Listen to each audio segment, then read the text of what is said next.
কোরবানি গৃহীত হওয়ার জন্য, আল্লাহ তাআলার কাছে অ্যাকসেপ্টেবল হওয়ার জন্য, গ্রহণযোগ্য হওয়ার জন্য প্রথম যে শর্তটি, আশ-শারতুল আউয়াল ওয়াজিবু আন তাকুনা আন-নিয়্যাতু সহিহা। প্রথম শর্তটি হলো নিয়ত সহিহ হওয়া। নিয়ত সহিহ হওয়া। সম্মানিত প্রিয় ভাইয়েরা,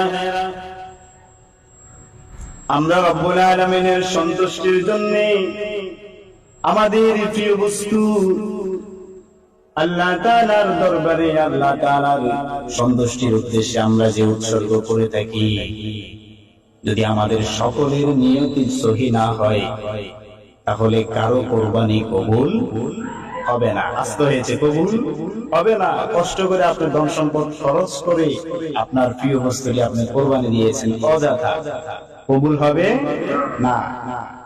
প্রিয় ভাইয়েরা, আজ আমাদের মধ্যে দেখা যায় অনেক মানুষ আছে যারা দেখবেন কোরবান দিয়ে থাকে গোশত খাওয়ার উদ্দেশ্যে, অথবা 2 নম্বর কোরবান দিয়ে থাকে সমাজের মানুষ খারাপ বলবে এই উদ্দেশ্যে কোরবান দিয়ে থাকে। এরকম লোক আছে না? আছে। তারপরে ব্যয় বাড়ির লোকেরা খারাপ বলবে, অথবা সমাজের মানুষ শরম দিবে, এই লোকলজ্জার ভয়ে কোরবান দিয়ে থাকে। বলেন তো তাদের কোরবান গ্রহণযোগ্য হবে নাকি? আল্লাহ তাআলার কাছে কবুল হবে না। এজন্য কোরবান কবুল হওয়ার প্রথম শর্তটি হলো ইয়াজিবু আন ইয়াকুনা আন-নিয়্যাতু সহিহা। নিয়ত সহিহ হওয়া। নিয়ত অবশ্যই সহিহ হতে হবে। নিয়ত হতে হবে একজনের উদ্দেশ্যে, তিনি কে? আল্লাহ। শুধুমাত্র রব্বুল আলামিনকে সন্তুষ্টির জন্য কোরবানি হতে হবে।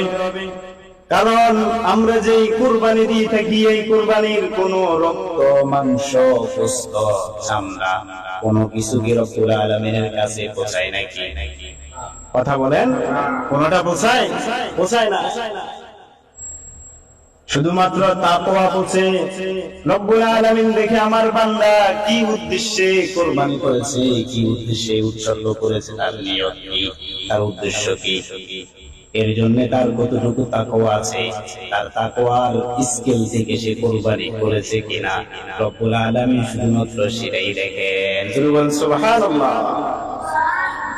রব্বুল আলামিন কুরআনুল কারীমে বলেছেন, লা ইয়ানালুল্লাহু লুহুমুহা ওয়ালা দিমাউহা ওয়ালাকিন ইয়ানালুহুত তাকওয়া মিনকুম।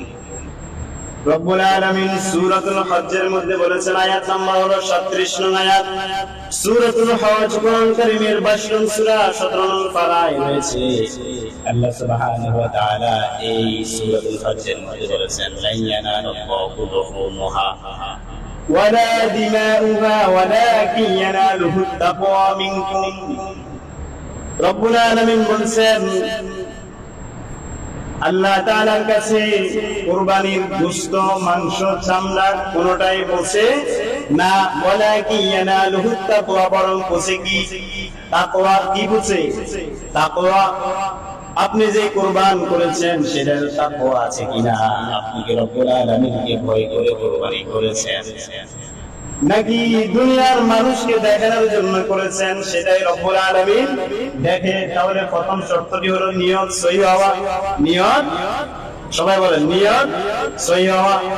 প্রিয় ভাইরা, এই জন্য আমরা যে সমস্ত শরীকরা রয়েছি সবাই সকলের মনের নিয়তটা জেনে নিব, কে কি উদ্দেশ্যে কোরবান দিচ্ছে সবাই সবাইকে জিজ্ঞেস করে নেবেন। কি বলেন, সবাই পারবেন না?